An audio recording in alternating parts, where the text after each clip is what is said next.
ॐ नमो भगवते वासुदेवाय।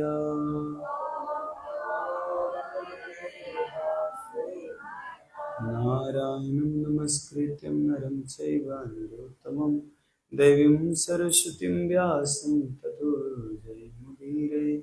नष्टप्रायेषु भद्रेषु नित्यं भागवत सेवया भगवती उत्तमश्लोके भक्तिर्भवति नैष्टिके। मुखं करोति वाचलं पङ्गुलङ्घयते गिरिं यत्कृपातमहं वन्दे श्रीगुरुदीनतारिणं श्रीचैतन्येश्वरं श्रीपरमानन्दमाधवं। हरि ओं तत्सत् हरि ओं तत्सत् हरि ओं तत्सत्। हरे कृष्ण। प्रातःकालीन श्रीमद्भागवतम के सत्र में श्री भक्त स्वागत है। चर्चा के विषय स्कंद 3 अध्याय 18 श्लोक संख्या 25, 26, 27, 28। ये अंतिम श्लोक है। तो हम सब पढ़ेंगे, अंतिम श्लोक दोहराने का प्रयास करेंगे। न यावदेश वर्धेत स्वां वेलां प्राप्य दारुणः स्वां देवमायमास्थाय तावजहाय घ्नमच्युता।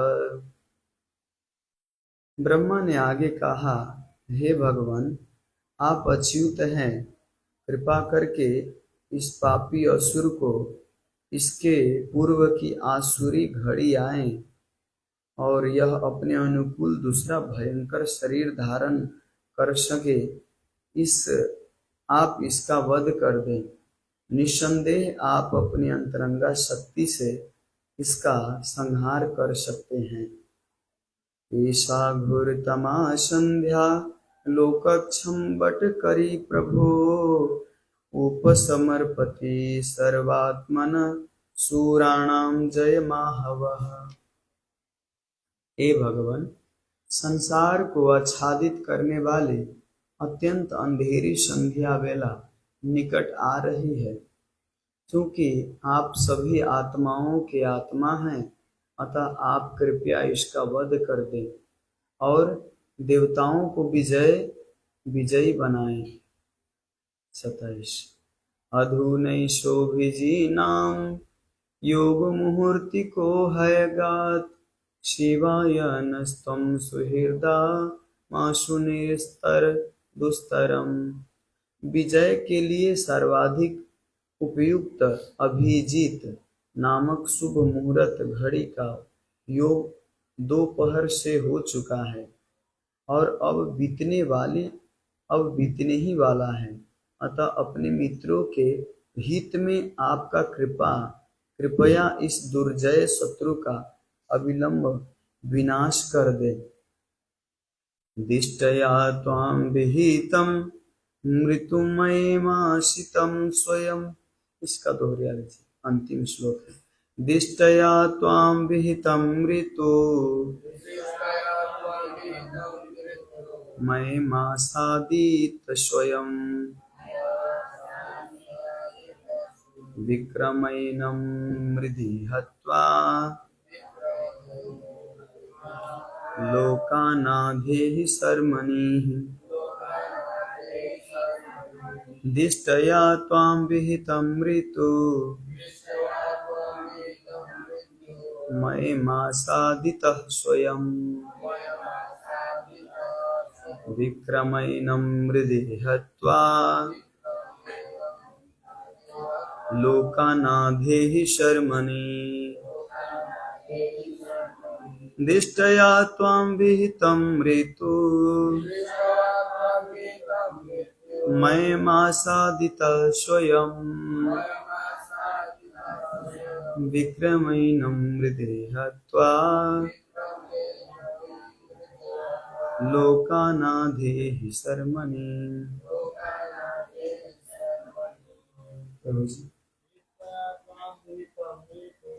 दिष्टया त्वां विहितं मृत्यु मयमासादितः स्वयं विक्रमैनं मृधि हत्वा लोकानाधेहि शर्मणि। दिष्टया त्वां विहितमृतो मयिमासादितः स्वयं विक्रयेण मृदे हत्वा लोकानां देहि शर्मन्। धन्यवाद। शब्दार्थ अनुवाद तात्पर्य की थोड़ी है। देहे श्री भक्ति वेदांत स्वामी श्रील प्रभुपाद की जय।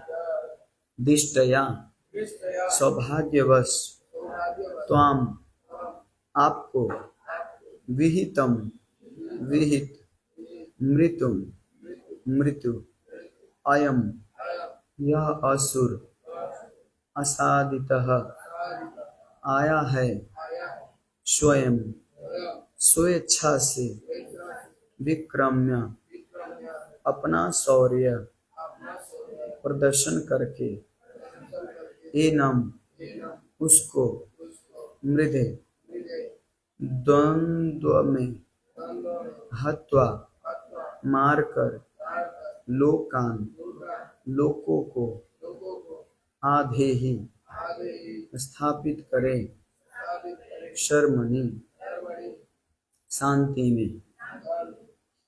अनुवाद इस प्रकार है। सौभाग्य से यह असुर स्वेच्छा से आपके निकट आया है और आपके द्वारा ही इसकी मृत्यु हो विहित है, अतः आप इसे अपने ढंग से युद्ध में मारिए और लोकों में शांति स्थापित कीजिए।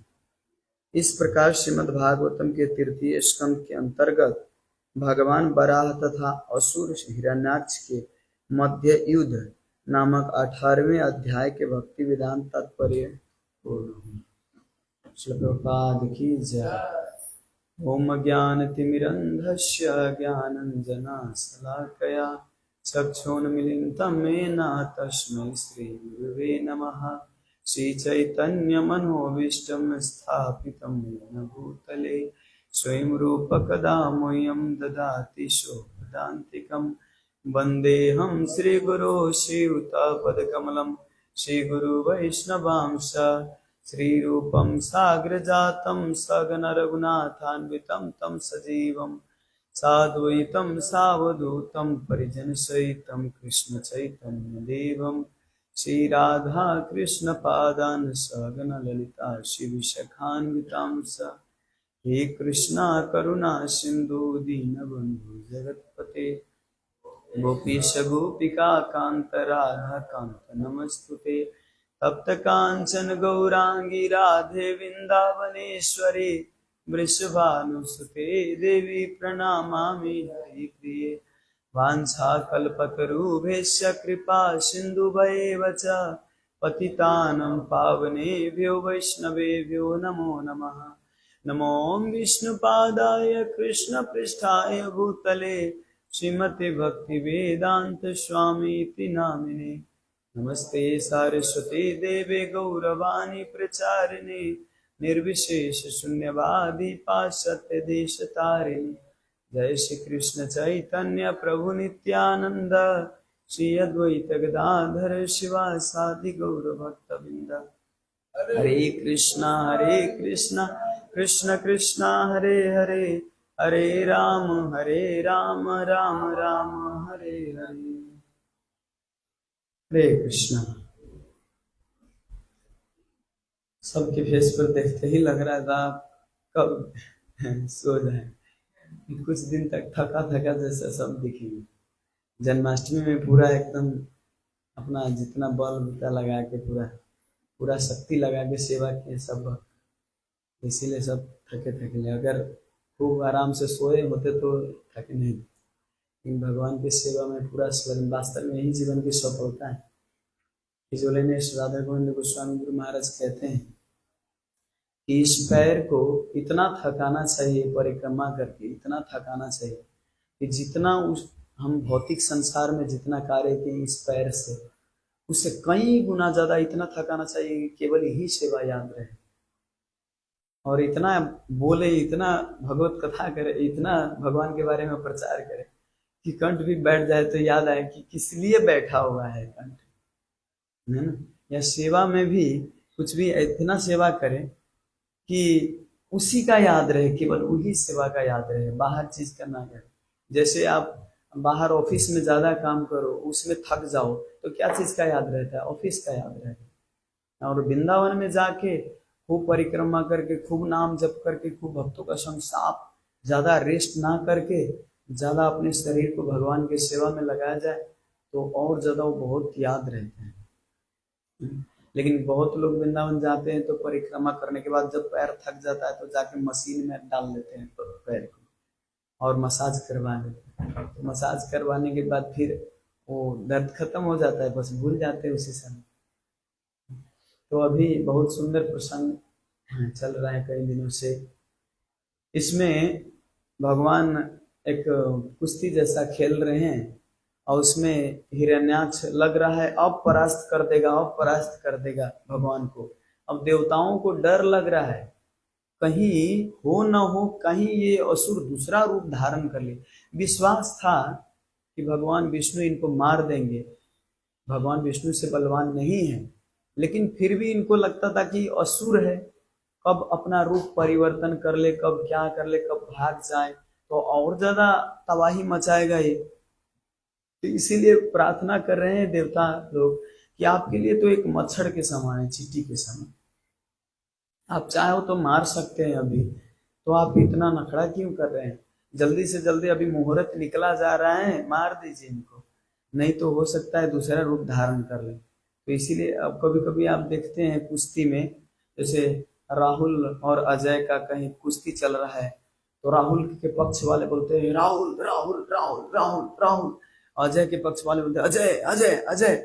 तो दोनों को बल बूता मिलता है साफ पूरा, और जिसका ज्यादा सपोर्ट रहता है तो उसको उतना ही बल मिलता है। तो यहाँ पे बल देने के लिए भगवान को प्रोत्साहन, नहीं तो भगवान चाहते तो मार सकते। तो एक तरह से भगवान ये भी यहाँ पर सिखाते हैं कि भक्त मेरा गुणगान करे, नहीं तो भगवान शुरू में ही आते हैं, शुरू में मार देते हैं ना। लेकिन इतना देर प्रतीक्षा क्यों कर रहे हैं मारने के लिए?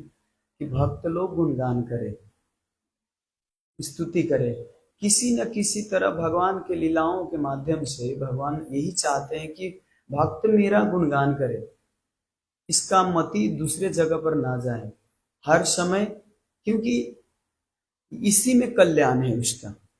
ऐसा नहीं कि भगवान घमंडी है, अरे मेरा गुणगान गाओ, मेरा नाम लो, मेरा पूजा करो, मेरी सेवा करो, मैं ही सर्वे सर्वा हूँ, अहम सर्वस्य प्रभो मत्तः सर्व प्रवर्तते इति मत्वा भजन्ते मां भूता भाव समन्विता मत्सिता मतगता प्राणा बोधयन्त परस्पर कथयन्तश्च मां नित्यं तुष्यन्ति च रमन्ति। मेरी कथा करो, मेरे बारे में बात करो, मैं ही सर्वस्व हूँ। तो दिखने में तो लगता है कितना घमंडी है, खाली अपना ही सेवा करो, मेरा सेवा करो, मेरी बात करो, मेरे ही बारे में कथा करो, तो ये एक तरह से घमंडी जैसा लगता है। लेकिन भगवान को पता है कि जीव का कल्याण ही इसमें है और दूसरे चीज में कल्याण नहीं है। तो जैसे आप कभी कभी इसमें उदाहरण दिया जाता है, आप मानिए विदेश में काठमांडू में गए हैं, चारों तरफ, आपके लिए साधारण उदाहरण काठमांडू, काठमांडू में गए हैं, चारों तरफ पूरा एकदम भ्रमित हो रहे हैं, चारों तरफ आप घूम रहे हैं नौकरी के लिए, इस ऑफिस में, उस ऑफिस में, उस ऑफिस में, मानिए किसी बड़े ऑफिस में पहुंच गए वहां पे, और वहां पे नौकरी लगने का चांस है? तो वहां पे अगर आप गए अंदर, तो कभी इस स्टाफ से पूछ रहे हैं, कभी उस स्टाफ से पूछ रहे हैं कि इस कंपनी का मालिक कौन है। तो पूछते पूछते इस गेट पे, उस गेट पे, इस गेट पे, उस गेट पे करते रहे, लेकिन मालिक सीसीटीवी से देख रहा है कि ये व्यक्ति खोज ही कर रहे हैं मेरे, तो चारों तरफ भ्रमित हो रहा है। तो इसीलिए वो मालिक खुद गेट से बाहर आके नॉक करके और खोल के बताते हैं कि आओ, मैं हूँ यहाँ का मेन मालिक, मैं हूँ, मेरी शरणागत में आओ, मैं तुमको नौकरी दूंगी। अब यहाँ पे देखने में क्या लगेगा, ये मालिक ये क्यों बोल रहा है कि मैं ही मालिक हूँ? ये तो घमंडी जैसा बात कर रहा है। लेकिन ये मालिक की घमंडता नहीं है, यहाँ पे तो करुणा है उनकी, कि आप इतने भ्रम में पड़ रहे हो, इतने चारों तरफ घूम रहे हो जिस नौकरी के लिए, और स्वयं आके आपको बता रहे कि मैं मालिक हूँ, आओ मैं तुमको नौकरी दूंगा। ये तो उनकी करुणा है। तो भगवान इसी तरह बहुत सारे जगह पे, भगवत गीता से हो, भागवतम से हो, अन्य सारे ग्रंथ से हो, वैष्णव को भेज के हो, लेकिन हर जगह पे यही मैसेज देते हैं कि मेरे गुणगान करो, मेरी सत्संग कथा करो। और यही हमारा प्रयत्न है, यही हमारा जीवन भर चला जाता है यही इसी सत्संग करने में, है ना। यही हमारा लक्ष्य है कि किस दिन सारा समय निकाल के इसी में पूरा टाइम देके केवल सत्संग करो और बाहर का चीज ना करने को। श्रील प्रभुपाद जी के पिताजी के नाम थे गौर मोहन डे। उनके कपड़ा का भी व्यापार था, तो कपड़ा के व्यापार बहुत कम करते थे जितना से घर चल जाए, और ज्यादातर भजन में टाइम देते थे। डीटी वर्शिप 3-4 घंटे लगा देते थे। इसके बाद प्रभुपाद जी को मृदंग सिखाना, करताल सिखाना, मंत्र सिखाना, ऐसे ऐसे करते थे। पूरा भक्ति में जीवन बिताते थे। कमाते थे किस लिए? कि इसीलिए मैं भक्ति कर पाऊं, थोड़ा घर चलाने के लिए थोड़ी बस अर्थ हो जाए, बस उतने ही लिए। ऐसा उद्देश्य नहीं था कि कोई बड़ा धनी बने, और उद्देश्य ना भी हो, लेकिन अगर भक्ति में अगर थोड़ी सी कार्य करके चल रहे हो तो भगवान आपका स्थिति अच्छा से ही मिला के चलते हैं। क्योंकि आप तो शरणागत हो भगवान का, भगवान को टेंशन रहता है कि ये शरणागत होके चल रहा है और ये अपना पूरा कार्य कर रहा है, थोड़ी थोड़ी सेवा कर रहा है और इधर भी काम कर रहा है। तो शरणागत होके जब करता है तो भगवान को टेंशन होता है कि इसका आय अर्जन कैसे हो, तो समय समय पे उसको अच्छा चले। प्रभुपाद जी की स्थिति बहुत अच्छा था। उस समय में प्रभुपाद जी एक कार किने थे, उस समय में उसके देखिए जिनके पास साइकिल भी नहीं होता था, और उस समय प्रभुपाद जी कार किने थे, नया फ्लैट किने थे अहमदाबाद में। वहां पे बहुत सारे सन्यासी फ्लैट किस लिए किने थे? ये भी प्रभुपाद जी का एक उद्देश्य था कि यहाँ पे सन्यासी जन, हमारे गुरु महाराज के कुछ शिष्य लोग आएंगे, तो मैं तो प्रचार नहीं कर पाता जाके बाहर, मैं गृहस्थ हूँ, इतना ज्यादा प्रचार नहीं कर पाता, कम से कम सन्यासी वैष्णव जन आए घर में तो उनकी सेवा तो कर पाऊंगा। तो फ्लैट दिए थे महाराज सबको, वहां पे जितने ब्रह्मचारी प्रचार करने आते थे उनके लिए फ्लैट दिए थे फ्री में कि आप यहाँ पे रहो अहमदाबाद में, और यहाँ से नहीं प्रयागराज में, अहमदाबाद में प्रयागराज में वहां पे फ्लैट दिए थे, और वहां पे प्रचार करने के लिए रहते थे कई महीना तक। और इवन पैसा में भी कुछ कमी कमजोरी, तो हर समय बोलते थे कि कभी भी कोई परिस्थिति आए तो हमें बताइए। प्रभुपाद जी हम हर समय तैनात रहते थे। इच्छा थी लेकिन फिर भी गृहस्थ के बंधन में, लेकिन अपना पूर्ण प्रयास था सेवा के लिए। तो भक्तों का वास्तव में जीवन में यही उद्देश्य होना चाहिए कि भगवान की सेवा किस दिन पूर्ण रूप से पूर्ण शरणागत होके कर पाऊं। अभी आपका समय ना हो, साल बाद, 2 साल बाद, 3 साल बाद, लेकिन आप प्रयास अभी से करेंगे तो हो सकता है भगवान आपके लिए वो मिला देंगे वातावरण। लेकिन प्रयास ही ना करेंगे तो जीवन निकल जाएगा, वृद्धावस्था आ जाएगा। यावधि जो पार्जन सकता ताव निजो परिवार आसक्त। जब तक आप परिवार में आसक्त हो, ऐसे ही परिवार में आसक्त होके ही जीवन निकल जाएगा, पता भी नहीं चलेगा किस समय आपका ये पूरा बुढ़ापा आ गया। अभी हमको लग रहा है कि नहीं अभी तो हम जवान हैं, अभी तो हम हमारा परिवार है, ये है वो है, तो हमको इसी में फुल टाइम देना चाहिए। थोड़ी थोड़ी टीका लगा के, थोड़े जाके मंदिर में ऐसे दिखते हैं ना भक्त लोग, कई प्रकार के होते हैं। जब फेस्टिवल आए तो पूरा चमक के आ जाते हैं, है ना।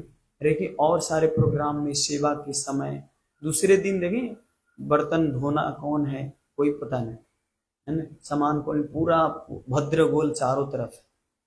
लेकिन फिर भी दूसरे दिन भी आए कितने भक्त सेवा करने के लिए। तो ये भगवान के सेवा को उद्देश्य, जब प्रतिकूल परिस्थिति आता है तो भक्त को पता चल जाता है कि ये किस लेवल का भक्त है। अनुकूल में तो सब आ जाता है, क्योंकि हम भारतवर्ष में जन्मे, नेपाल में ऐसे संस्कृति सब कुछ पता है, तो इसीलिए अनुकूल परिस्थिति में तो सब टीका लगा के, धोती लगा के, हरे रामा हरे कृष्ण करते हुए आ जाते हैं। लेकिन जब प्रतिकूल परिस्थिति हो तो उस समय आपका पता चलता है कि ये भक्त कितना डेडिकेटेड है उस समय। तो सबका यही वास्तव में अभी सबको दिक्कत है। इवन हम लोग ब्रह्मचारी आश्रम में रहते हैं, लेकिन फिर भी ब्रह्मचारी आश्रम में रहते हुए भी बहुत सारे ऐसे आता है दुविधा और बाधाएं आता है। कभी कभी आलसपन आ जाता है, सोए के सोए रह जाते हैं। कभी कभी सेवा करने का इच्छा नहीं आता। कभी कभी क्या कहते हैं, प्रचार करने की जाने की इच्छा नहीं लगता। बहुत सारे, ऐसा नहीं कि ब्रह्मचारी आश्रम में आके पूरा लगे हुए एकदम पूरा फुल प्लेस। हाँ, प्रयास है कि पूर्ण रूप से सेवा कर पाऊं, लेकिन शरीर कभी देता नहीं, तो इसीलिए कभी कभी ऊपर नीचा हो जाता है। लेकिन हम अपने गाइडेंस में रह के पूर्ण प्रयास चाहते हैं कि किस दिन मैं पूर्ण रूप से सेवा कर पाऊं। यही उद्देश्य है, भगवान के लीलाओं का चिंतन किस दिन कर पाऊं। अभी भागवतम पढ़ने का टाइम नहीं मिलता, कभी कभी भगवत गीता पढ़ने का टाइम नहीं मिलता। सोचता हूँ कि किस दिन भगवान मिलाएंगी और ज्यादा से ज्यादा इसका गहन अध्ययन कर पाऊं, पढ़ पाऊं और इसको जीवन में लागू कर पाऊं। इतना सब चाहते हैं ना भक्त। शास्त्र पढ़ते हैं और पता चलता है कि ये शास्त्र की बातें हमारे जीवन में लागू ही नहीं, तो कितना मतलब खोखला जैसा लगता है ना अपने आप को। पढ़ता हूँ, सुनता हूँ, दिन रात भागवतम कथा सुनता हूँ, सुबह सुबह रोज, लेकिन फिर भी अपने जीवन में लागू नहीं। वही काम क्रोध लोभ मोह मत्सरे भरा हुआ है अंदर। तो थोड़ा कितना दुख लगता है कि इतना साल निकल गया और फिर भी हमारा सुधार नहीं हो रहा है। तो ये ग्लानि अगर नहीं है तो उसका प्रगति हो ही नहीं सकता। ग्लानि है, इसका अर्थ आप सही मार्ग पे हो। कम से कम ग्लानि तो हो रहा है नहीं, मैं प्रयास कर रहा हूं प्रभु एक न एक दिन। और किस दिन प्रभु कृपा करके डायरेक्ट आपको रख दें प्रेम, और ये जो आप प्रयास कर रहे हो इस प्रयास का फल तुरंत दे दे। लेकिन हो सकता है अभी टाइम लगे। अभी आपको ये आसुरी स्वभाव अंदर होते हुए भी भगवान चाहे तो तुरंत परिवर्तन कर सकते, लेकिन प्रयास तो करे।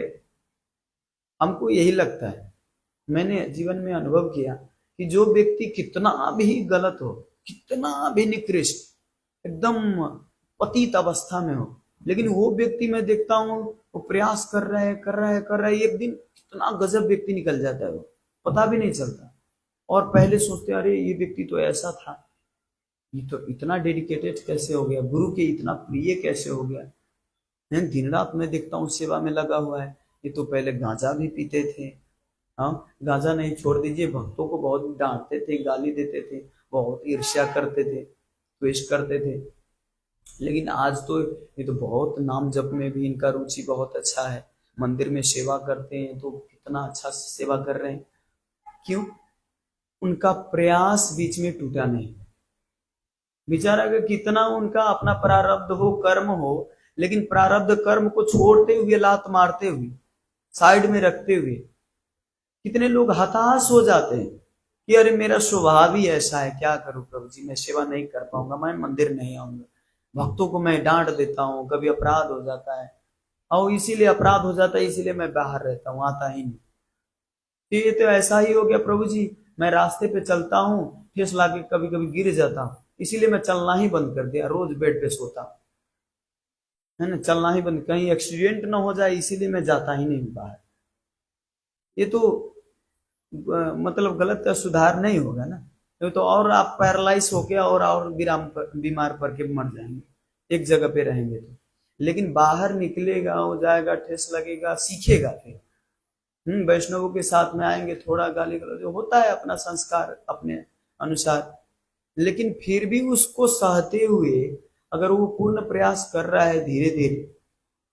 भगवान जब कहते हैं प्रयासेनु तो कौनते वैराग्य न च गृहीयते, प्रयास और वैराग्य के द्वारा जब इसको कंट्रोल किया जा सकता है, सुधारा जा सकता है, तो हम कौन होते हैं इसमें फिलॉसफी डालने वाले कि अरे हमारा स्वभाव है, हमारा ये कर्म है, हम कभी ये हो जाते हैं, वो हो जाते।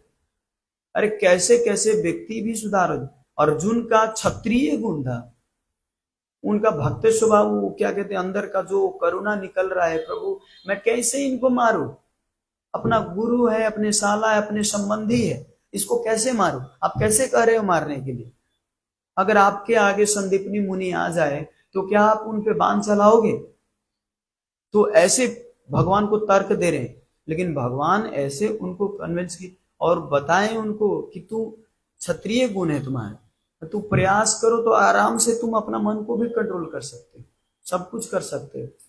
तो भगवान सॉल्यूशन दिए भगवत गीता में, तो उस सॉल्यूशन के अनुसार अगर हम चलेंगे तो गारंटी विश्वास देता हूँ 100% मैं कोई भगवान नहीं हूं, मैं कोई बहुत बड़ा भक्त भी नहीं हूं, मैं एक तुच्छ सेवा करने वाला यहाँ पे भक्त हूँ, लेकिन मेरे को इतना विश्वास है गुरु के प्रति कि अगर कोई पूर्ण प्रयास करता है तो उस व्यक्ति 100 गारंटी, ये शास्त्रों का निचोड़ है, वो व्यक्ति पूर्ण सफल बनता है भगवान को प्राप्त करने में, चाहे कैसा भी व्यक्ति हो।